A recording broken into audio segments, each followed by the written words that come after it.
Or one must ask the question: if you're wearing the pants in this band, do people in the end tend to agree with your opinion? No, it's not really like that. I mean, I think that actually it's a little bit of the point about this family thing as well, because the kind of relationship you have with relatives is the kind of relationship that allows you to have an argument but still be friends. Mm. And I think that's a huge point, that even though you do disagree, it's not a big thing. Nobody's gonna storm off, and if they do, they're gonna come back, because that thing is sort of blood or music is more important than little tiffs.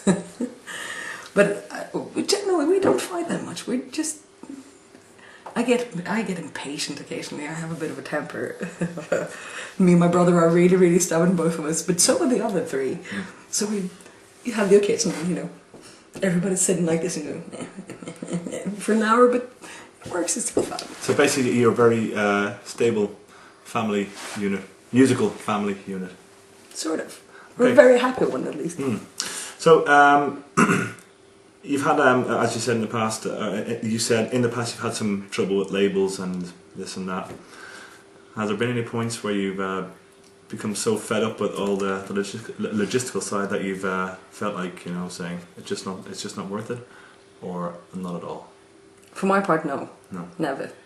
Because I find it interesting that you're a full-time student for the last few years, and you're, I imagine, very busy with the band as well, and you have your other commitments, like you have your rock festival, which is on this June.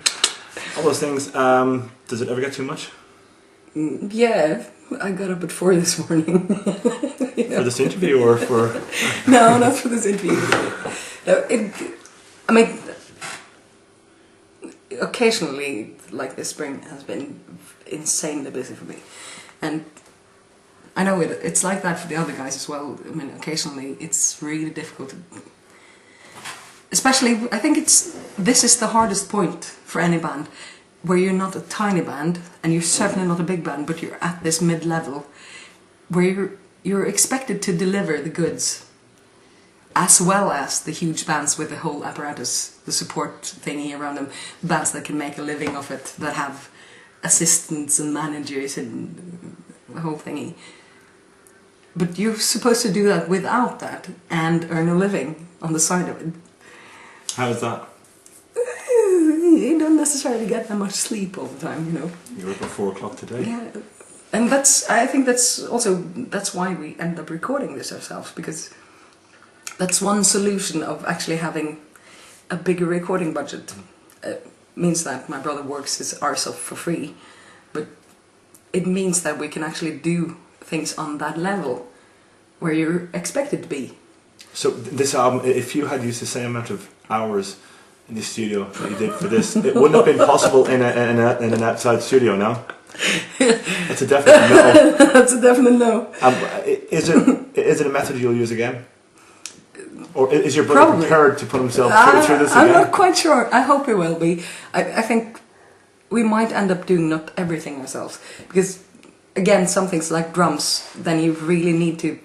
I mean, this time around, the Bikers Club near where I live were so generous as to loan us their clubhouse for a month.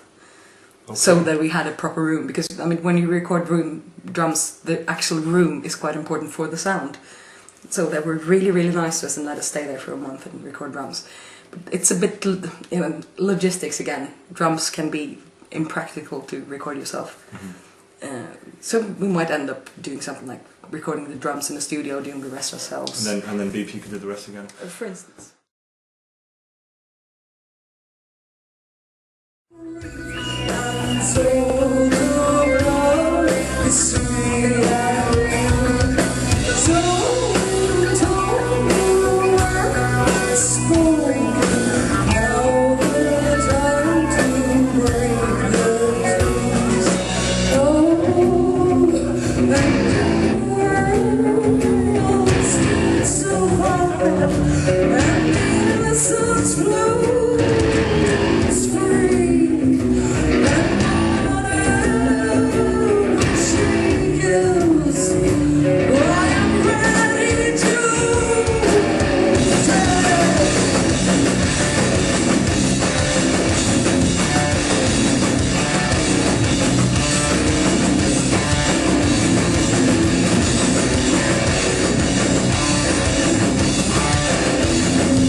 turns, she's like a breeze.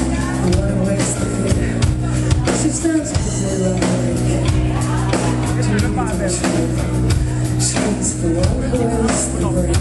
She's the one who waits for you.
Oh